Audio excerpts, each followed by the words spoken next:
A simple woman wearing nothing but a plain cream dress steps into Boston's most glamorous charity gala. But before she even makes it to her table, the room fills with cruel laughter, whispers, slash the air. Who let the maid in? They scoff and smirk. Little do they know in just 7 minutes this woman will write a $10 million check that silences every mocking voice and exposes the ugly truth behind their glittering smiles. Stay with me. This is a story that will change the way you judge people forever. Before we dive in, comment below and tell us, where in the world are you watching from today? If you believe that real worth isn't measured by clothes or jewelry, but by character and heart. Don't forget to subscribe for more stories like this. It all started like any ordinary evening. The Four Seasons Hotel glowed under the December sky like a castle built out of crystal and ambition. Black cars with tinted windows lined the curb, dropping off women in shimmering gowns and men in tuxedos so crisp they looked starched in dreams. Inside the ballroom, I'd show you 1,000 tiny lights reflected in the massive chandeliers, casting a golden haze over the buzz of champagne flutes and laughter that curled like smoke to the high ceilings. No one noticed the black sedan that slipped quietly up to the entrance. No one noticed the woman who stepped out clutching a plain clutch bag, wearing a cream dress so simple it almost looked brave. Amidst the sea of sequins and silk, Vivian Bennett stood for a moment outside the double doors, breathing in the cold air. She smoothed the fabric of her dress, not out of vanity, but almost as if drawing strength from it. She hadn't hired a stylist, hadn't bought anything new. This was the same dress she'd worn to a friend's wedding 3 years ago, a dress she liked because it made her feel herself. Inside, she could already hear the music, the clinking glasses, the murmured deals, and calculated laughter. Vivian hesitated, the heavy doors just inches away. Every fiber of her being urged her to turn back, to get into that car, to vanish into the Boston night, where she belonged among the unremarkable, the unseen. But then she thought of Jamie, her baby brother. His face pale but stubborn, the last time she'd seen him sitting in a hospital bed, too big for his small frame. She thought of her parents, the way her father had cried quietly into his hands after getting another medical bill. They couldn't pay. She tightened her grip on her clutch and pushed open the doors. Heads turned immediately, not in admiration, but with that particular kind of curiosity reserved for something out of place. Vivian knew the look. She had seen it all her life.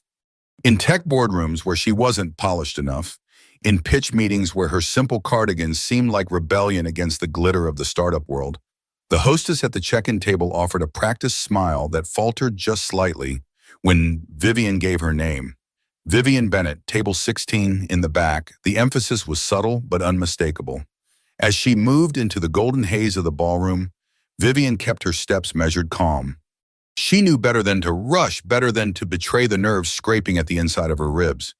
Every eye that slid over her, every whisper barely hidden behind champagne glasses, she felt them like invisible hands tugging at her hem. "Who invited her?" someone whispered, not bothering to lower their voice enough. A few soft snickers followed. Vivian swallowed her throat dry. She was nobody here. No dazzling diamond necklace. No designer label to hide behind. Just a woman in an old dress walking straight into a lion's den, wearing nothing but her own quiet dignity. Daniel's voice, warm and familiar, found her like a rope thrown to a drowning swimmer. "You made it." He crossed the floor, quickly grinning, genuine, his tuxedo looking slightly rumpled, as if he too didn't quite fit this world. "I said I would," Vivian replied, allowing herself a small smile. Daniel didn't mention the whispers, didn't glance around nervously, the way some people did when standing next to someone unacceptable. He simply gestured toward the back of the room. "Come on, I saved you a seat." They wove through the ballroom, and Vivian couldn't help but notice the slow shift. Near the front tables, heavy with the names that made the city move, the atmosphere was thick with old money, with power. Further back, things loosened. Less sparkle. More real smile. Table 16 sat near the edge of the room, tucked under the shadow of an enormous floral centerpiece. 3 couples were already seated. Their laughter clipped, polished. They looked up as Vivian approached, polite interest, quickly giving way to the same thinly veiled disdain she had felt upon arrival. Daniel did the introductions, the Whitakers, the Prestons, the Caldwells, and then excused himself to speak to another guest. Vivian took her seat, careful, composed Mrs. Whitaker leaned slightly across the table, her voice sweet and sharp all at once. "You work in technology, you said." "Software development." Vivian answered simply. A beat? A barely hidden grimace from Mrs. Whitaker, as if Vivian had said she built mousetraps. Miss Preston chimed in. My nephew's into computers, his tone the same one he might use for a nephew still obsessed with dinosaurs. The conversation flowed around her like a river skimming over a rock, refusing to touch her. They spoke of summer homes in Nantucket, of investment portfolios of things she neither wanted nor needed to belong to. Then halfway through a mindless discussion about yacht clubs, a server approached. I'm sorry, ma'am, he said, clearly uncomfortable, but I need to confirm, are you sure you're at the correct table? Every conversation at table 16 paused, every gaze turned to her, Vivian, held the server's gaze, feeling the heat climb her neck, but keeping her voice level. I'm exactly where I'm supposed to be. She reached into her clutch, producing the invitation with steady hands. The server inspected it, his cheeks flushing as he realized his mistake. Or rather the mistake of the people who had pressured him to ask in the first place. My apologies, Miss Bennett. The silence was crushing. Across the table, Mrs. Whitaker lifted her champagne glass, smirking just slightly behind the rim. I suppose standards have slipped this year, she said loud enough to carry. Vivian said nothing. She smiled a smile that cost her more than words ever could and lifted her own glass in a silent toast to invisible battles fought with invisible swords. When dinner was served, she picked at her plate. She heard them, not their exact words anymore, but their laughter, their disdain, the way their bodies turned subtly away from hers, the way exclusion became a kind of performance art in these circles. At some point, a photographer began snapping pictures at the front tables where the important people sat. Vivian glanced up and across the room. She caught sight of Daniel. He offered her an encouraging smile, but even from here, she could see the apology in his eyes. And then it happened. Who let the maid in? A woman at a neighboring table said loud enough, this time too drunk or too cruel to care about volume. Laughter rippled around the room. Vivian sat still, every muscle locked in place, her heart beating against her ribs so hard it hurt. The photographer turned briefly toward their section, caught sight of Vivian, and quickly swiveled away, as if even his lens wasn't meant to see her. In that moment, Vivian could have left. No one would have blamed her. No one would have stopped her. But she didn't move. She thought again of Jamie, of the way he used to grip her hand when the hospital visits got too scary, of the promise she had made to him, whispered into the sterile blue of his final hospital room. I'll make it better for others, I promise. So she stayed silent, still invisible, waiting, not knowing that just minutes later, the entire room would know her name and they would never, ever forget it. Daniel weaved his way back through the tables toward her, cutting through the tension that still buzzed in the air like static. He carried 2 glasses of water, offering one to Vivian as if it were some kind of lifeline. She accepted it with a small nod, grateful for something to hold on to, something solid amidst the shifting glances and the brittle laughter that seemed to puncture the very air she breathed. You okay? He asked under his breath. Vivian smiled faintly, the kind of smile you wore like, armor thin, but impenetrable. I'm fine, she said, and she almost believed it. The MC's voice filled the ballroom again, calling attention to the start of the auction portion of the evening. Screens around the room flickered to life, showing images of wide-eyed children in hospital beds, their faces glowing with resilience and fearlessness. Vivian felt her chest tighten. They could have been Jamie. Every single one of them. Bidding began with predictable fanfare. Art pieces, vacation packages, exclusive dining experiences. The numbers climbed quickly, hands raising with elegant nonchalance. 50,000 here, 100,000 there. Each announcement met with polite applause, the rich congratulating themselves for their generosity. Like a cat purring after a kill, Vivian watched it all with detached interest. To these people, charity was another performance, another currency of status. Who could outdonate whom? Who could claim a table closer to the front next year? Mrs. Whitaker made a show of bidding on a Mediterranean cruise, her thin wrist adorned with a diamond tennis bracelet that caught the light every time she waved her bidding paddle. When she won, she gave a little laugh, the kind that belonged to a woman used to applause. Well, she said brightly to the table, casting Vivian a fleeting glance. It's for the children, after all. Vivian bit back the urge to respond. Let them have their illusions. Tonight wasn't about sparring with egos. It was about something much bigger. The auction continued, and Vivian let her gaze wander. She noticed details most would miss. The way the waitstaff moved, almost invisibly, bending their spines into shapes designed not to disturb the guests, the way the major donors carry themselves like royalty, doling out their attention in miserly bits. Then something unexpected caught her eye. Near the back of the ballroom, just beyond the last tables, stood a small exhibit, a series of photo boards depicting the planned research wing the gala was funding. But while most guests barely spared it a glance, Vivian's feet began to move almost without thinking. She slipped from her seat, her absence barely registering at table 16, and drifted toward the exhibit. Up close, the images told a different story. Architects' renderings of sunlit playrooms, of high-tech treatment rooms designed to feel less like prisons, testimonials from parents, quotes from children, scrawled in childish handwriting. "When I grow up, I want to be a doctor, so I can help kids like me." Vivian's fingers hovered over one of the photos, a little girl with a bald head, grinning so fiercely it hurt to look at her. Underneath a caption, "Patient Zero for the new trial program. 42% improvement in recovery rates." A voice spoke beside her, soft but firm. "She's a fighter," that one. Vivian turned. It was a woman in a simple black dress, no jewelry, but a thin silver bracelet at her wrist. Her hair was pulled into a no-nonsense bun, and her eyes were clear-focused, tired in a way that spoke of years spent battling invisible wars. "Dr. Eleanor Chen," the woman said, offering her hand. Vivian shook it a little, surprised at the strength in her grip. "I'm Vivian," she replied. "Doc." Chen nodded, studying her in that way only people who spend their lives looking at suffering truly can, seeing past the surface straight into the marrow. "I developed the treatment protocol for the trial," Chen said, gesturing at the exhibit. "It's working, but we need more. More research, more funding." Vivian felt something crack open inside her. She wanted to ask 1,000 questions about survival rates, about long-term side effects, about hope. But what she said instead was, "Thank you for what you're doing." Chen smiled, then a small, real smile. "Thank you for being here," she said simply, and then moved on. Lost quickly in the crowd, Vivian stood there for a moment longer, feeling the hum of the ballroom press against her back. When she returned to table 16, Mrs. Whitaker arched an eyebrow at her. "Got lost, dear?" she asked, her voice dripping fake sweetness. Vivian smiled serenely. "I was learning about the research we're funding tonight." Mrs. Whitaker gave a delicate shudder. "Oh, I leave that to the experts. I find the technical details so depressing." Vivian said nothing. Some battles weren't worth fighting. As the auction wound down, the MC returned to the stage now, with a heightened urgency in his voice. "We've raised an incredible $3 million tonight," he announced. "But we still need $2 million more to meet our goal of funding the new Children's Cancer Research Wing." Polite applause rippled through the room. "Who will help us close the gap?" the MC asked, scanning the crowd. Hands rose cautiously, smaller amounts now.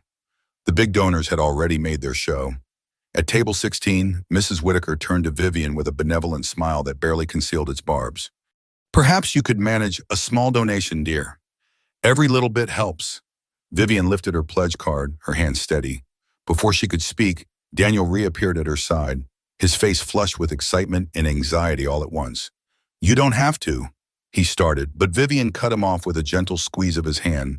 She raised her hand higher, catching the MC's attention. "Yes, the lady at table 16, the MC said, peering into the dimmer light near the back. "And your pledge amount, ma'am?" Vivian stood slowly. She didn't rush. She didn't grandstand. She simply stood there in her plain cream dress, the woman they had all dismissed without a second thought. $10 million, she said, her voice clear and unwavering. The room froze, chairs scraped, champagne glasses paused midair. Conversations died on half-formed words. 10 million, the MC blinked. I'm sorry, could you repeat that?" Vivian smiled, and this time it was not armor.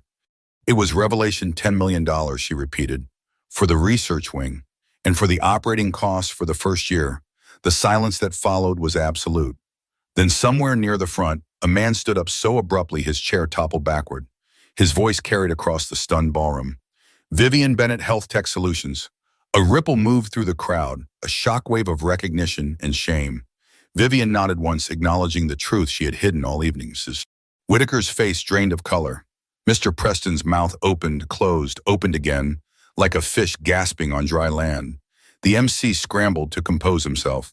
"Ladies and gentlemen," he said, his voice cracking, "thanks to the extraordinary generosity of Miss Vivian Bennett, we have not only reached our goal tonight, We have exceeded it. The ballroom exploded into applause. Not the polite kind this time. It was thunderous, desperate, almost pleading, but Vivian didn't bask in it. She didn't need it. She simply returned to her seat, where the same people who had laughed at her now leaned forward, eager, smiling too brightly. Suddenly remembering her name, Vivian picked up her water glass, took a sip, and waited. Because this night was far from over. And the real lesson, the one they would remember long after the lights dimmed, was only just beginning. The applause still echoed when Vivian set her glass down, the vibrations of the room buzzing under her skin like a barely controlled wildfire. The people around her had shifted in their seats, their posture changing as if physically reconfiguring themselves to fit the new reality. Only minutes ago she had been invisible, a ghost, haunting their perfect night. Now she was the gravitational center of the room, pulling everyone into her orbit, whether they liked it or not. Whitaker was the first to recover. With the precision of a seasoned socialite, she slid her chair closer, her eyes glistening with the desperate sheen of someone who had realized too late they had made a catastrophic mistake. "My dear Miss Bennet," she began, her voice syrupy and brittle all at once. "I can't tell you how honored we are to have you with us tonight. Truly, it's people like you who make evenings like this possible." Vivian turned to her, slowly feeling every muscle in her body tighten like the string of a bow pulled taut. She smiled, a real smile this time, but not the kind Mrs. Whitaker had been hoping for. "I'm sure it's been a pleasure," Vivian said smoothly. The woman flushed, caught for a moment between offense and obsequiousness. She chose the latter, her laugh tinkling like cracked glass across the table. "Mr." Preston leaned in, eager to reframe the narrative before it slipped entirely from his control. "You know, Miss Bennet," he said, adjusting his cufflinks with unnecessary flair, "we've long admired the work of Health Tech Solutions. Revolutionary, really. Absolutely cutting edge." Vivian didn't bother hiding her amusement now. It was almost fascinating the speed at which people shed their skins when power dynamics shifted. A few hours ago, she had been something they couldn't be bothered to look at.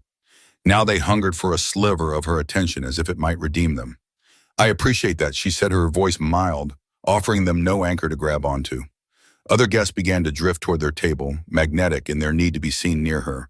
Smiles too wide, compliments too eager. Vivian endured it all with a kind of detached grace, answering politely, offering no more than necessary. It wasn't that she wanted to humiliate them. That would have been too easy, too small.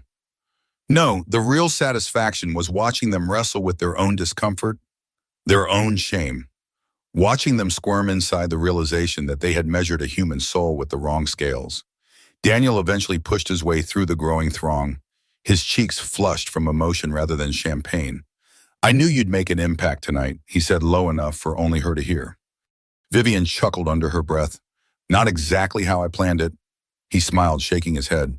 "Exactly how it needed to happen." The MC, still slightly rattled, called the room's attention back to the stage. It was time for the closing remarks for the evening to slip into the polite afterglow of networking and late-night deals disguised as charity. But first he had a request. "Miss Bennet," he said, his voice regaining some of its usual smoothness, "would you do us the honor of saying a few words?" The spotlight swung toward her, a soft but undeniable pull. A few hours ago she might have declined. She hated public speaking. Hated the way words sometimes tangled on her tongue when too many eyes pressed against her. But tonight was different. Tonight wasn't about her discomfort. It was about the children whose faces had stared out from those screens. About Jamie. Vivian rose her chair, sliding back with a whisper against the marble floor. The crowd hushed in almost reverent silence, falling over the room. She made her way to the stage, refusing the offered hand of a staff member who tried to help her up the steps. Her heels clicked quietly against the wood as she approached the microphone. For a moment, she simply stood there, letting the weight of the room settle. Then she spoke. "My brother Jamie." She began, her voice steady but soft, died of leukemia when he was 12 years old. A ripple moved through the crowd. The sudden collective inhalation of an audience, realizing they were about to hear something real. Something unpolished and unplanned. He loved soccer and chocolate chip pancakes. He hated math, but loved stories. He had a laugh so big, it barely fit inside his small body. Vivian paused, her throat tightening, but she pushed forward. "When Jamie got sick, my parents did everything they could. They mortgaged their home, sold everything they could spare, took second jobs, third jobs, and still it wasn't enough. The ballroom was utterly silent now. Even the clink of a glass being set down was absent. I watched them sign forms they didn't understand, agree to procedures they couldn't afford, all because they loved their son and prayed for a miracle. Her eyes swept the room, locking briefly with faces that only hours ago had dismissed her as nothing. I built Health Tech Solutions because I believed and still believe that no family should have to choose between financial ruin and fighting for the life of their child. A murmur ran through the room, but Vivian wasn't finished. I came here tonight not to be seen, not to be celebrated, but because the cause matters. It mattered 20 years ago when Jamie was dying. It matters now for every child whose future hangs in the balance. She let that settle, let it seep into the bones of the room. We judge so easily, Vivian said, her voice quieter now, but cutting sharper. By clothes, by cars, by jewelry. But the things that matter most, courage, kindness, love. They don't wear designer labels. They don't shine under chandeliers. A few heads bowed. Some shifted uncomfortably. I hope tonight, she continued, we remember that. And I hope the next time we see someone who doesn't fit into our picture of success, we stop and ask ourselves, who might we be missing? She stepped back from the microphone without waiting for applause. For a long moment, the room remained frozen. Then, as if a spell had broken, the applause exploded, a standing ovation that wasn't polished or polite but raw, grateful, even a little ashamed. Vivian didn't wait to bask in it. She nodded once to Daniel, once to Dardar. Chen, who stood with tears in her eyes near the edge of the stage and walked off into the shadows. As she crossed the ballroom floor, people reached out to her, hands brushing her arm, murmuring apologies, gratitude, admiration. Vivian acknowledged them with small nods, but her steps never faltered. When she reached the grand double doors, she paused only once, turning slightly to take in the glittering room one last time. They would remember her, not because she had money, but because she had made them see themselves. Vivian Bennett stepped into the cold Boston night, the city lights reflecting in her eyes, and for the first time in a long time, she felt free. The cold air outside the Four Seasons hit Vivian like a balm, clearing the last lingering shadows of the ballroom from her mind. She breathed it in deeply, letting it fill her lungs, letting it cleanse the remnants of the evening's hollow applause and desperate smiles. The marble steps beneath her simple heels gleamed under the city lights, slick with the faint mist that had begun to drift down from the harbor. Somewhere far above the stars were trying to break through the clouds. Her car, still idling at the curb, waited faithfully. The driver stood at attention, a respectful distance away, watching her with a neutral professionalism. Vivian moved toward him slowly, not from hesitation, but from a deep, almost bone-tired weariness that had settled over her shoulders. "Miss Bennett," the driver asked softly, opening the door. She nodded, murmured a quiet thank you, and slid into the warm cocoon of the car. As the door closed behind her, the noise of the city faded into a muted hush, replaced only by the soft hum of the engine and the rhythmic thud of her heartbeat, still hammering from the adrenaline of her speech. The driver pulled away from the hotel, merging into the late-night traffic. Vivian leaned her head back against the seat, closing her eyes for a moment, letting the motion lull her. But peace would not come easily tonight. Her phone buzzed in her clutch, insistent. A quick glance at the screen revealed a flood of notifications, text messages, missed calls, emails piling up faster than she could swipe them away. Daniel Tessa Marcus, Reporters Foundation.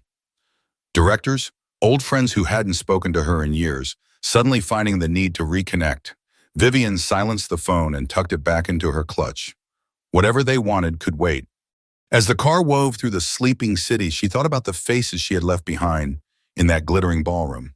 Faces twisted by shame, awe, hunger. She thought about Mrs. Whitaker's desperate smile, about the way the Caldwells had stumbled over themselves to offer business cards as she passed. The evening had been a victory, no doubt. But it wasn't the kind that made you feel triumphant. It wasn't the kind that wrapped around you like a warm coat.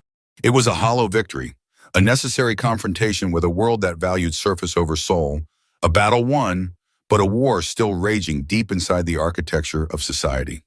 The car pulled to a stop in front of her brownstone. Vivian stepped out into the mist, the hem of her cream dress brushing against the damp pavement.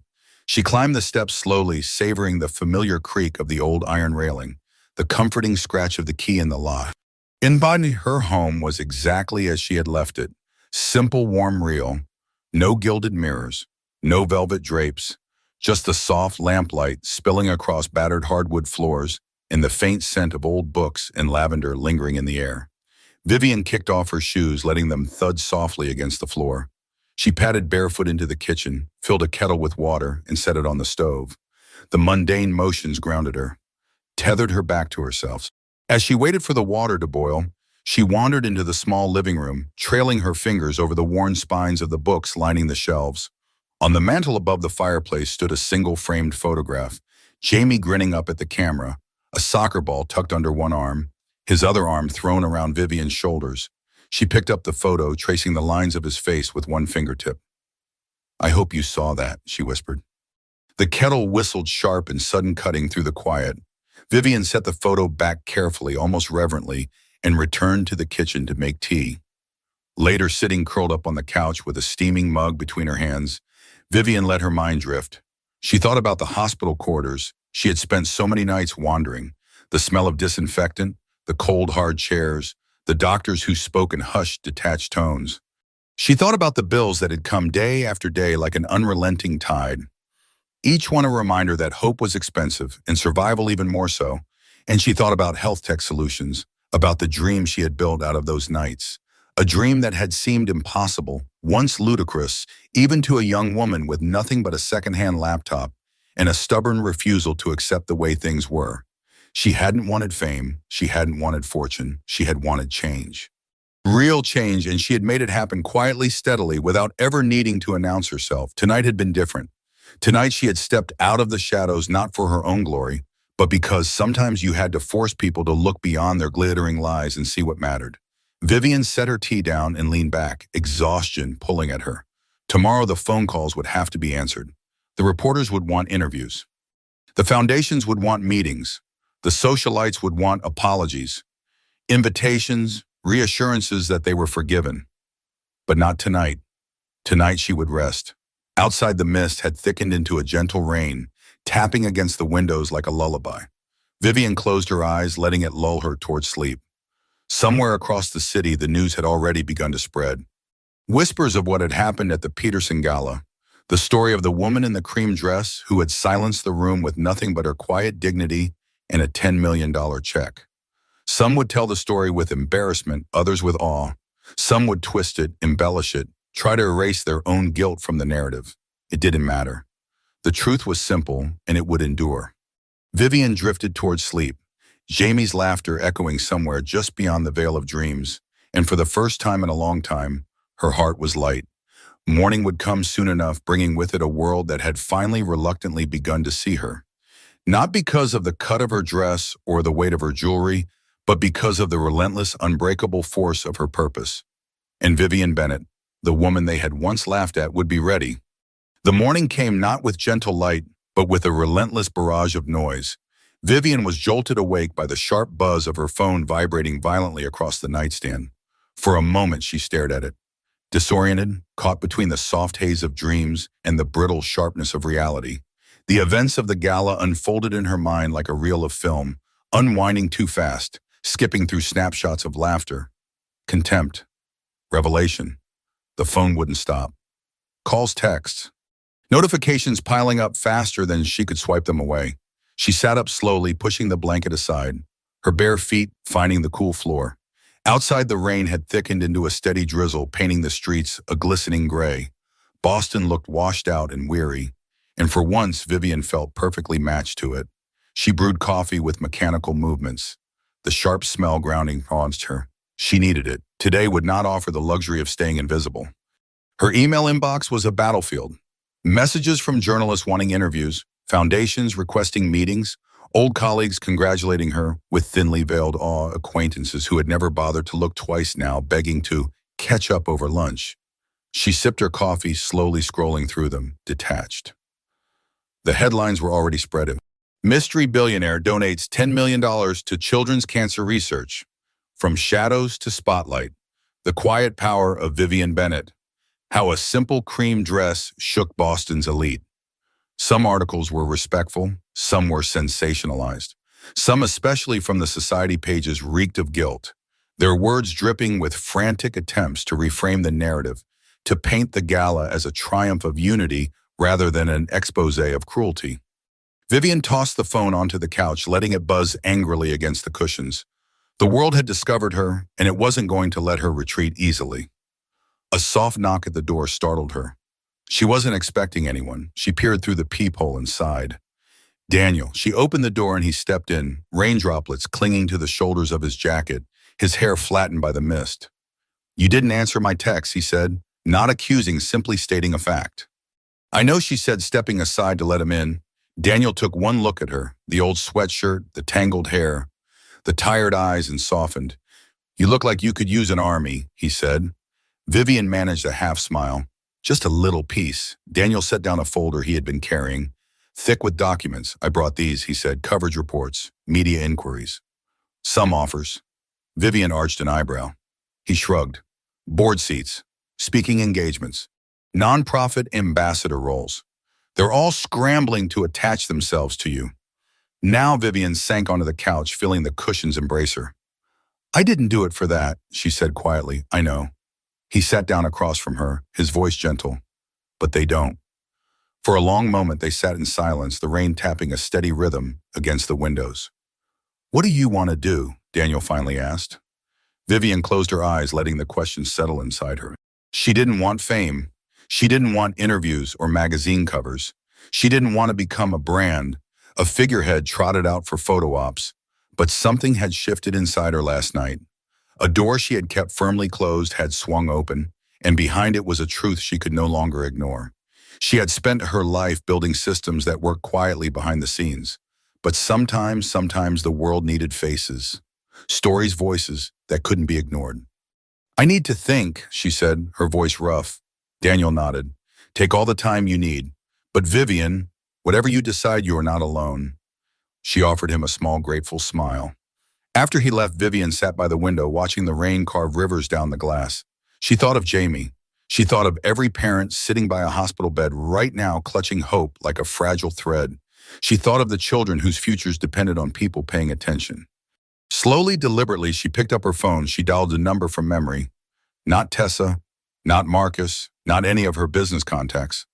The line rang twice before a warm, slightly breathless voice answered. "Children's Cancer Research Foundation. This is Dr. Chen." Vivian's heart lifted at the sound. "Eleanor." "It's Vivian Bennett." A beat of stunned silence. Then Vivian. "I wasn't sure you'd even remember me after last night's chaos." Vivian laughed, a low, genuine sound. "I remember." Dr. Chen's voice softened.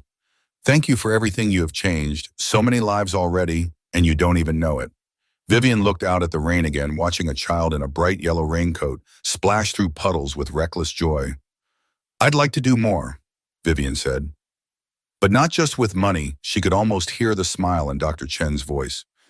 "What do you have in mind?" Vivian took a deep breath, feeling the shape of an idea crystallize inside her. "Visibility," she said. "Awareness, resources. I want to make sure the research wing doesn't just exist, it thrives. I want to build scholarships for families. I want to fund early diagnostics, expand treatment access." A pause. "And I want to tell the real stories, the ones that never make it into the glossy pamphlets." Dr. Chen's answer came without hesitation.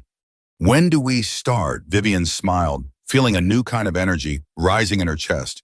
Not the frantic adrenaline of the gala, but something steadier, something that felt like purpose. "I'll come by tomorrow," she said. "We'll figure it out." After hanging up, Vivian stood by the window for a long time, watching the world move through the rain. She knew the backlash would come too. The whispers that she was doing it for attention. The criticisms that she was upsetting the delicate social order. The resentment of those who had built their lives around appearances and now found their mirrors shattered. Let it come. She wasn't doing this for them. She was doing it for Jamie. For every Jamie the world had ever forgotten. Vivian turned from the window, her reflection lingering a moment longer in the glass. A woman in a simple sweatshirt and messy hair, unremarkable to any passing eye, and yet somehow unstoppable. The rain outside softened into mist again, and somewhere far off the clouds began to break apart, letting through the faintest shimmer of gold. Morning was coming, and Vivian Bennett was ready to meet it. Not as a symbol, not as a trophy, but as herself, fierce and unadorned, wielding the quiet kind of power that could tear down empires and rebuild them in the image of something better. She smiled once fiercely and got to work. The next morning broke clear and sharp. The rain of yesterday washing the city into a cleaner, brighter version of itself. Vivian stood at the curb outside her brownstone, the crisp air teasing loose strands of her hair as she waited for Daniel to pull up. He had insisted on driving her to the Children's Cancer Research Foundation, claiming she'd need a buffer from the attention already starting to mount around her. When the silver SUV rounded the corner and came to a smooth stop, she slid into the passenger seat without a word. Daniel handed her a coffee without asking, and for that small kindness, Vivian could have hugged him big day, he said lightly as he pulled into traffic. Vivian sipped her coffee, her stomach too tense to answer immediately. She wasn't nervous about meeting Dr. Chen or discussing her plans. That felt right, inevitable even. It was the world outside that unsettled her, the way it had begun to spin faster since that night, pulling at her life with grasping hands. They reached the foundation building. Quickly, a modest structure compared to the towering glass hospitals that loomed downtown, but sturdy, determined like the people who worked inside it. As Vivian and Daniel entered the lobby, a few heads turned. Some of the staff tried to hide their glances. Others simply stared openly, their faces mixtures of gratitude, joy, and something else. Hope Dr. Chen met them in the lobby, her smile wide and genuine. "You're earlier than I dared to hope," she said, ushering them toward a small conference room. The space was plain, a long, scratched table, a whiteboard filled with scribbled diagrams, the scent of strong coffee hanging in the air. It felt real, it felt like home. Vivian sat down Daniel beside her as Dr. Chen spread a folder thick with proposals and reports across the table. "We've dreamed of expanding for years," Dr. Chen said, "but funding was always the wall we couldn't climb. With your support, Vivian, we can do more than we ever imagined." Vivian listened carefully, asking pointed questions about timelines, staffing needs, patient projections. She didn't just want to throw money at a problem, she wanted to be part of building a permanent solution. After an hour, they had the skeleton of a plan, a fully funded research wing scholarship programs for families, a new telemedicine initiative to reach rural children who rarely had access to cutting-edge care. Vivian's heart swelled with something fierce and unfamiliar as she looked at the projected figures. Numbers had always been her language, data algorithms, models, but for the first time these numbers spoke of something more tangible than profits. They spoke of survival, of possibility. Chen hesitated, then tapping her pen against the folder. "There's something else," she said carefully. "Something you should know." Vivian leaned forward instinctively, bracing herself. "We've received a proposal from the Peterson Foundation." Vivian's stomach tightened. "The Petersons," Daniel echoed. Frowning, Dr. Chen nodded. "They've offered a substantial matching donation." But she hesitated, choosing her words with a surgeon's precision. "They want naming rights, full control over the narrative, media access, and they specifically requested a partnership with you, public appearances, joint press conferences." Vivian sat back slowly, the taste of her coffee suddenly bitter on her tongue. Of course. The very people who had laughed at her, diminished her, now saw an opportunity to reframe the story, to graft themselves onto the wave she had created and ride it to redemption, and watched her carefully. "It's a lot of money. It could double the resources we have available." Vivian understood the subtext. Resources meant lives, meant real children, who would have a real chance at futures they might otherwise be denied. And yet she also understood what was at stake. It wasn't just about money. It was about integrity, about whether change could happen honestly, or if it would always be tainted by the same power structures that had created the problem to begin with. They laughed at her, Daniel said quietly, his voice tight. They humiliated her, Chen nodded. "I know, but it's not about them. It's about the children." Vivian stared down at her hands clasped tightly on the table. Her mind raced through scenarios, calculations, possibilities. She could refuse and keep the moral high ground. But that refusal might cost real opportunities for kids who couldn't afford principle over pragmatism. Or she could accept. But on her terms, slowly, Vivian raised her head. "I'll meet with them," she said. "But I set the rules, no control over the research, no filtering the narrative, no whitewashing the truth." Dr. Chen's face broke into a relieved smile. "I hoped you'd say that." An hour later, Vivian found herself back outside the foundation, the sun high and sharp against the gleaming pavement. Reporters had started to gather, not many yet, but enough to make her pulse quicken. Cameras swung toward her as she stepped out, questions firing like bullets. "Miss Bennett, do you plan to make more major donations?" Is it true you'll be partnering with the Petersons? Why have you stayed anonymous until now? Daniel moved instinctively to shield her, but Vivian held up a hand. She turned toward the cameras, feeling the weight of every eye trained on her, and smiled. Not a performance smile, but a real one, filled with steel.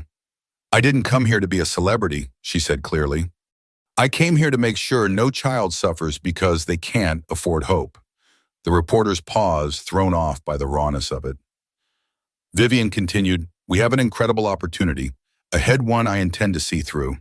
But it's not about names on buildings or photographs in magazines. It's about action and about remembering who we're really here for. Without another word, she turned and climbed into Daniel's car, leaving a stunned silence in her wake. Inside the SUV, Daniel grinned. Well, he said, starting the engine.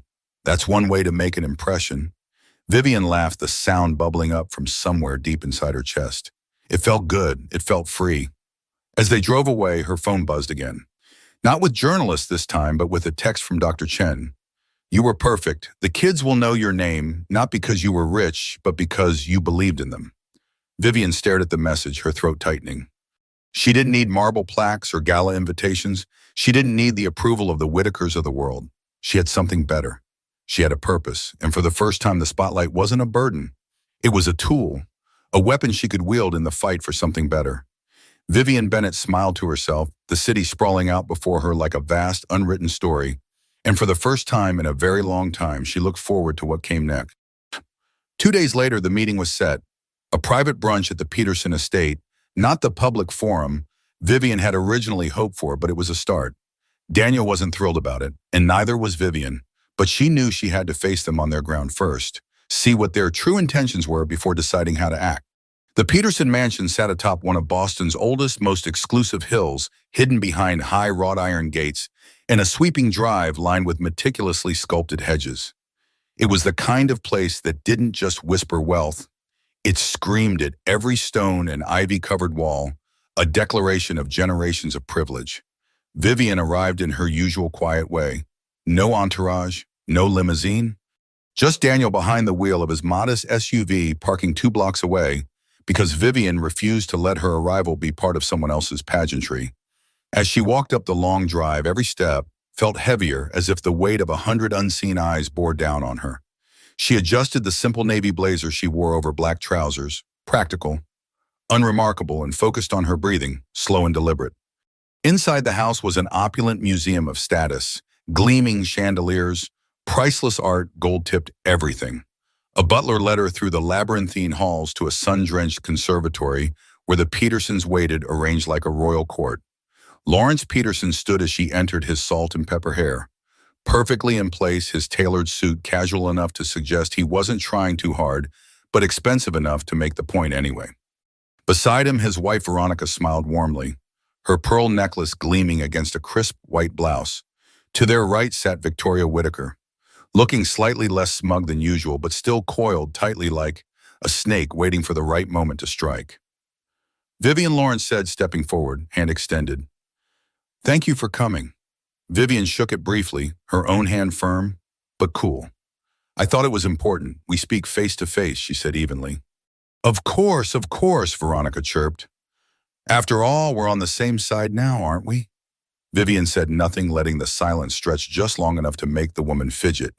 They sat around a gleaming mahogany table laden with fresh fruit pastries and crystal pitchers of orange juice and mimosas. A servant hovered nearby, ready to refill plates at the slightest nod. We've been thinking, Lawrence began, cutting straight to business, that your involvement with the new research wing could be greatly enhanced with the right partnership. Vivian arched an eyebrow, inviting him to continue. With your name in our network, he said smoothly, we could ensure that the initiative gets the kind of national, no international attention it deserves, corporate sponsorships, media campaigns, gala events. Veronica leaned in, smiling brightly. We envision a launch party, big televised US, a few celebrities perhaps. Imagine what it could do for awareness. Vivian sipped her coffee slowly, letting the words swirl and settle. And what would you require in return, she asked. Lawrence chuckled as if she had made a joke. Nothing unreasonable, just coordination, messaging, making sure we present a united front and control. Vivian said softly, more to herself than to them. Lawrence's smile stiffened. Victoria Whitaker spoke, then her voice sweet but laced with ice. We're offering you a platform most people would kill. For Vivian visibility power to enact real change, you'd be foolish to turn it down. Vivian set her coffee down carefully, her movements deliberate. Visibility isn't the goal, she said. Change is. Lawrence leaned back in his chair, steepling his fingers. Think of the children, Miss Bennett. They deserve every advantage we can give them. Vivian's gaze sharpened. They deserve honesty. A flicker of annoyance passed over Veronica's face before she smoothed it away. Lawrence tried a different tack. We're prepared to match your donation, dollar for dollar, if you agree to co-brand the new wing with the Peterson Foundation name, joint leadership, joint messaging. Vivian, let the offer hang in the air. Its seductive weight pressing against her. $10 million more could save so many lives. Expand programs, fund groundbreaking research. But at what cost? She thought of Jamie, thought of the night at the gala, thought of the laughter, the sneers, the way they had judged and dismissed her without ever bothering to know her. And now they wanted to write themselves into the story she had bled for. Vivian stood slowly pushing her chair back with a soft scrape that sounded thunderous in the tense room. I appreciate your generosity, she said, her voice steady, but no. Silence crashed over the room like a wave. Lawrence's smile faltered. Excuse me, no, Vivian repeated. No naming rights, no shared leadership, no coordinated messaging.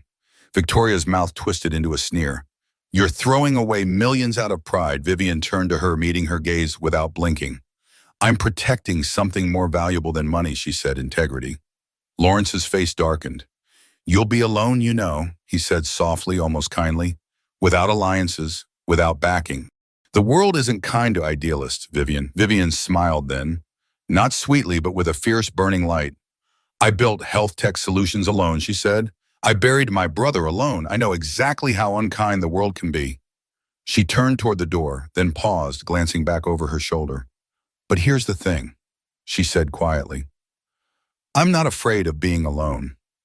Without waiting for a response, she walked out her steps, sure and unwavering, across the gleaming floors. Outside, the sun had risen higher, dazzling the marble driveway with light. Daniel was waiting near the car, tense, watching her approach. From the look on her face, he didn't need to ask how the meeting had gone. He opened the door wordlessly, and she slid in, exhaling a breath she hadn't realized she'd been holding. As Daniel pulled away from the mansion, leaving the Petersons and their world behind, Vivian felt a deep, thrilling certainty settle inside her. This wasn't the end. It was the beginning, and not of partnerships built on false smiles and fragile alliances, but of something real, something unstoppable. Vivian Bennett didn't need their approval. She had already built something bigger than any of them could understand, and now she was going to use it. Not to join their broken games, but to change the rules entirely. The city moved around her, oblivious to the quiet revolution that had just begun. As Daniel drove, Vivian stared out the window, the sun catching the edges of old brick buildings and throwing sharp lines across the street. People hurried by, umbrellas under their arms, coffee cups in hand, their lives unfolding, unaware of the decision she had made just an hour earlier. She wasn't going to play their game. She was going to build a new one. They reached her brownstone, and Daniel parked without asking if she wanted to go anywhere else, he knew. This wasn't a day for errands or distractions. This was a day to plan. Inside, Vivian moved with purpose. She changed into jeans and a soft sweater, tied her hair back, and opened her laptop. She ignored the new flood of emails, the blinking notifications, the missed calls. Instead, she opened a blank document. She stared at the blinking cursor for a moment, then began to type. Not a press release, not a carefully crafted media statement, a manifesto. It wasn't grandiose. It wasn't polished. It was simple, raw. Real. She wrote about Jami, about sitting beside him in hospital rooms wallpapered with false hope, about the invoices that kept coming long after the fight was over, about the world she had seen too clearly, too young a world that measured lives by bank accounts, access appearances. She wrote about the Peterson Gala, about what it meant to walk into a room and be invisible until your money forced them to see you. She wrote about dignity, about children who deserved more than charity galas and photo ops, about families who fought battles no one clapped for. And then she made a promise. She promised that the research wing would not be a monument to wealth, but a haven of healing, fueled not by names etched in stone, but by anonymous courage. She promised scholarships and outreach programs and community partnerships that required nothing more than need and hope. She promised to keep the fight honest even when it was harder, even when it was lonelier. She ended it with a single sentence. We build a better world not by polishing the surface but by healing the foundation. She read it once, twice, she didn't change a word.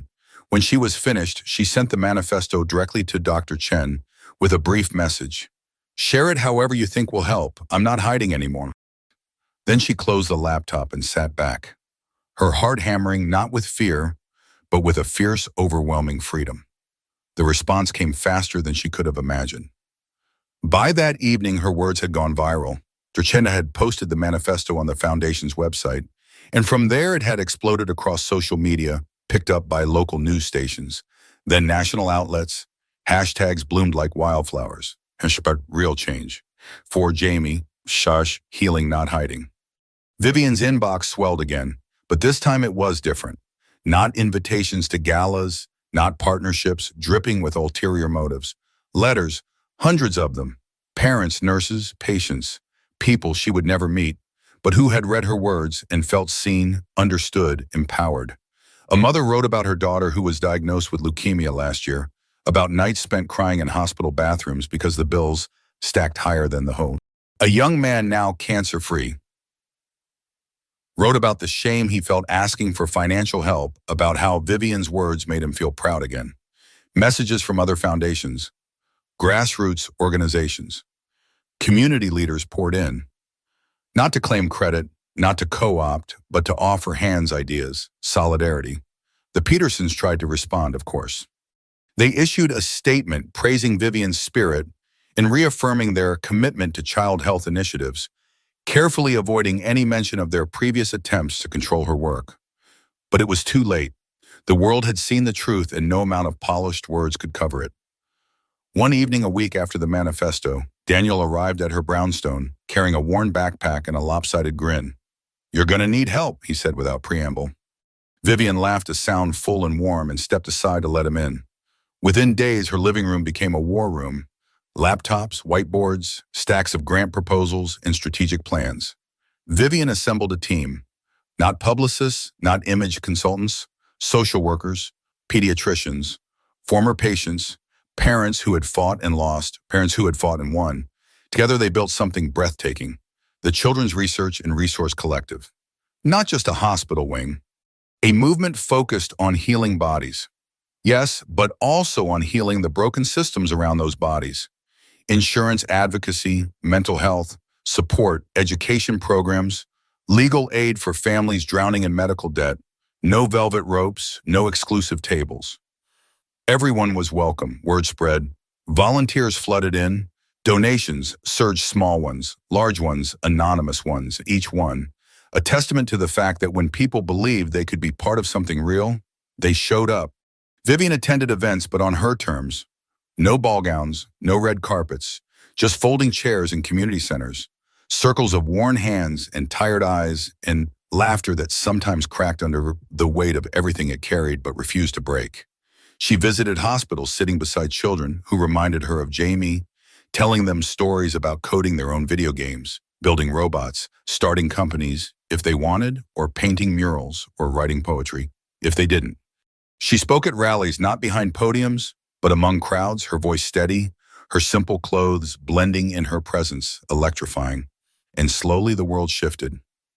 Not because she demanded it, because she showed them and it could. One night, months later, after a particularly long day of meetings and hospital visits, Vivian walked the quiet streets of her neighborhood, the soft city sounds wrapping around her like a lullaby. She paused outside a small park, watching a boy, maybe 8 years old, kick a soccer ball across the grass under the faint glow of the streetlights. His laughter rang out pure and bright. Vivian smiled, her heart tugging painfully, beautifully. She thought of Jamie. She thought of all the children still fighting, and she thought of how far she had come. She hadn't polished the surface. She hadn't played their games. She had built something real. Something that would last long after the headlines faded.